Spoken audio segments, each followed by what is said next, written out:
Welcome back, my dear students. We are going to see some issues in culture, part two. So let's go to it and see it. And now, let's say about the minority and majority cultures. The majority culture is the social group considered to have the most power in particular place. So they are the majority, the most of the people, and sometimes the most members. On the other hand, the minority is the opposite, which means that any category of people distinguished by either physical or cultural differences that a society has subordinated. So I want you just to try to remember examples of the majority and the minority cultures. Okay. The effect of the multicultures on the Canadians. This is another point we want to talk about today. Acceptance gives Canadians a feeling of security and self confidence, making them more open to and accepting of diverse cultures. The Canadian experience has shown multiculturalism. Multi means many cultures are here in Canada, encourages racial and ethnic harmony and cross cultural understanding, mutual respect, help develop common attitudes. So, this is the point that the Canadian societies is welcome the diversity from all over the world, and he's welcoming all the mixture of the cultures which come into Canada. The effect of multiculturals on the Canadian. That's what we said. The impact of colonizations on aboriginals and the communities in Canada. What about the colonization? What's the meaning of it?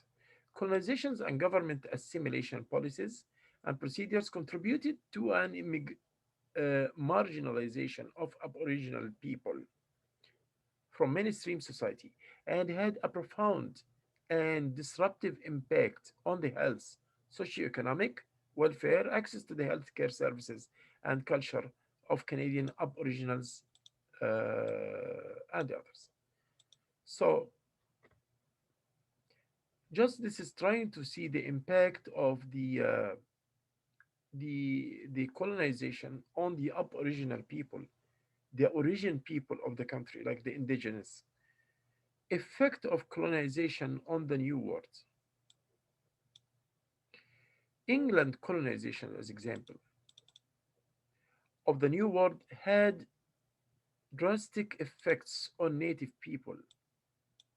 So the Englands, when they go to any country, they have their effect. They had the effect on the people there, the environment, and also the colonists themselves. The effects of colonization on the environment include deforestation, like instead of the forest cutting the trees, this is the deforestation, and depletion of the nutrients in the soil. So I will look for the oil, I will look for minerals, I will look for gold. So it will be depleted, means exhausted. It will come one day to be exhausted. And the introduction of foreign plants and animal species. Okay. What is the autonomy? The quality of the state of being self governing, especially the right of self government. The territory was granted autonomy. Autonomy means like independence. I have the right to govern myself. I have the right to govern myself. Self directing freedom and especially moral independence, person autonomy, and for the persons to be more free. This is the meaning of autonomy. Personal autonomy is the capacity to decide for all those are cultural expressions.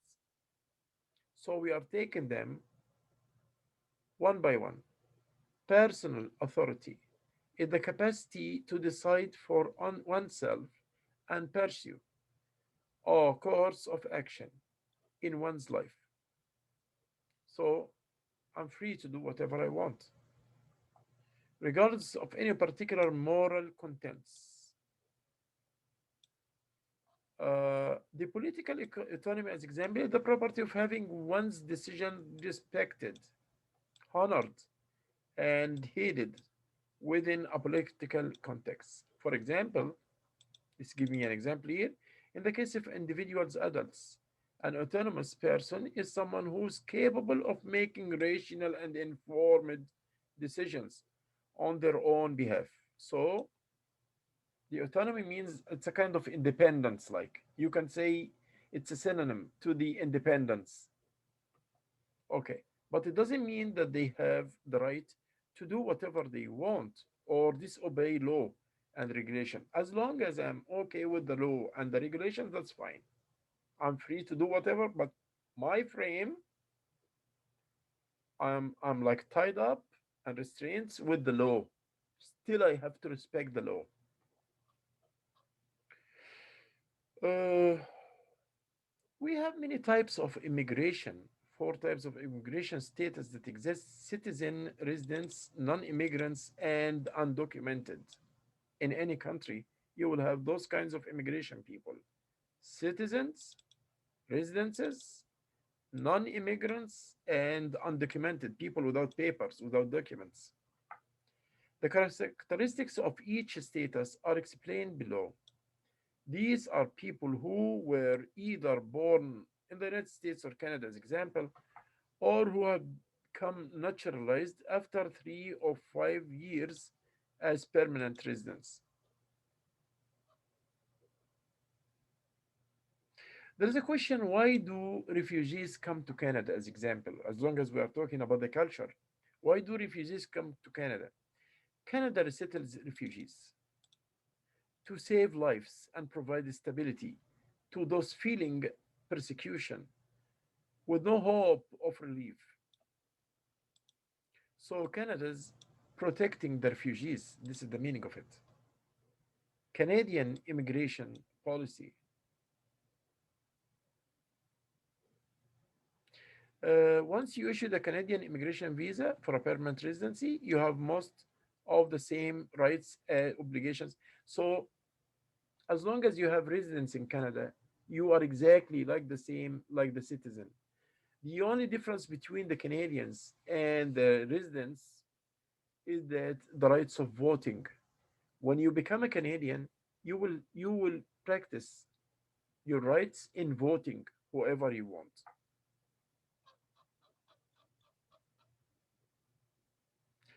We have to notice that, and I want you to know that Canadians, as you know, is a multicultural society. And we said multi means many, cultures. Society means all in one pot, all in one pot, all in one place.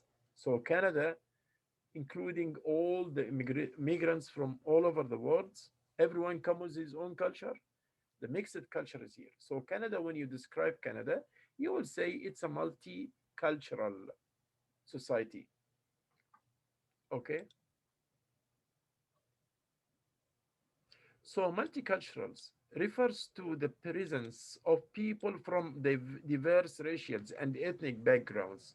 Ideologically, multiculturalism consists of relatively coherent set of ideas and deals pertaining to the celebration of Canadians' culture diversity. So this is what it means.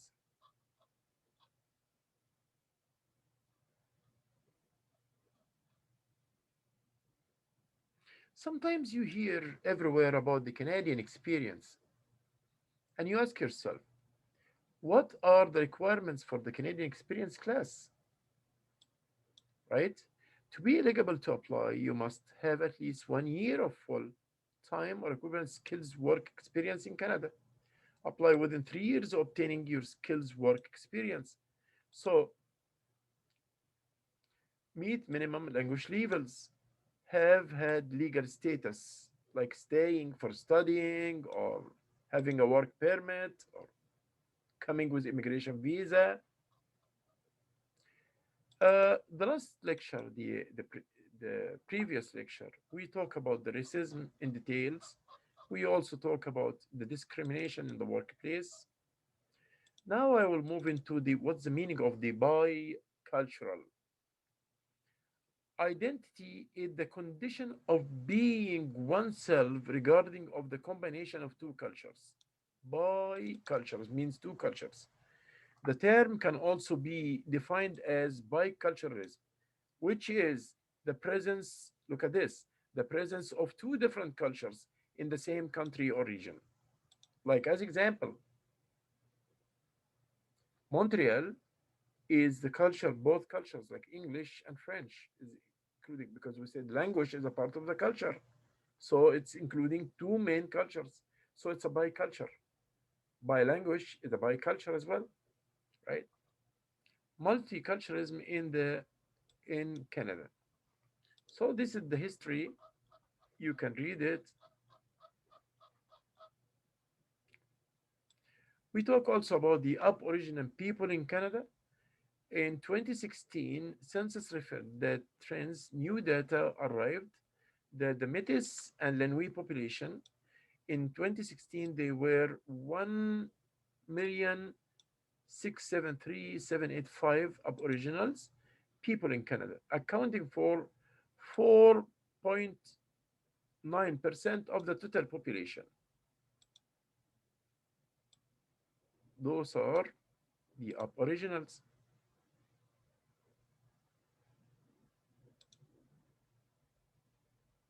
Okay. And we talk about like the largest number of the Aboriginals people lived on Ontario and western provinces like Manitoba, Saskatchewan, Alberta, and British Columbia. Those are the largest number of the okay. Aboriginal people made up the largest shares of population in Nunavut, especially in Nunavut. They are the largest population there. Share of population in Nunavut. So this we talk here today about some issues in culture like the Aboriginal people. We talk about the bicultural. This is another terminology we knew today. We had known before about the discrimination, about the racism we knew before. We knew now today about the Canadian experience and how it's required in the labor market. We knew what the meaning of multicultural, and Canada is a multicultural society. We knew also about the immigration, the Canadian immigration policy. We know why Canada is a country of receiving and welcoming the refugees. We know also what the meaning of the word autonomy means, like independency. We know also the effect of colonizations, like the British colonies, on the whole world, on the people of those colonies. The effect of, as example, England's effect on the colonies. Now, most of the British colonies are talking English. This is a very great effect, right? The impact of colonization Aboriginals communities in Canada, how they are affected. We talk about the multiculturals. We talk about the minority and the majority. I wish that you enjoyed this lecture. Thank you so much and have a great day. Take care of yourself and have a good day. Bye bye.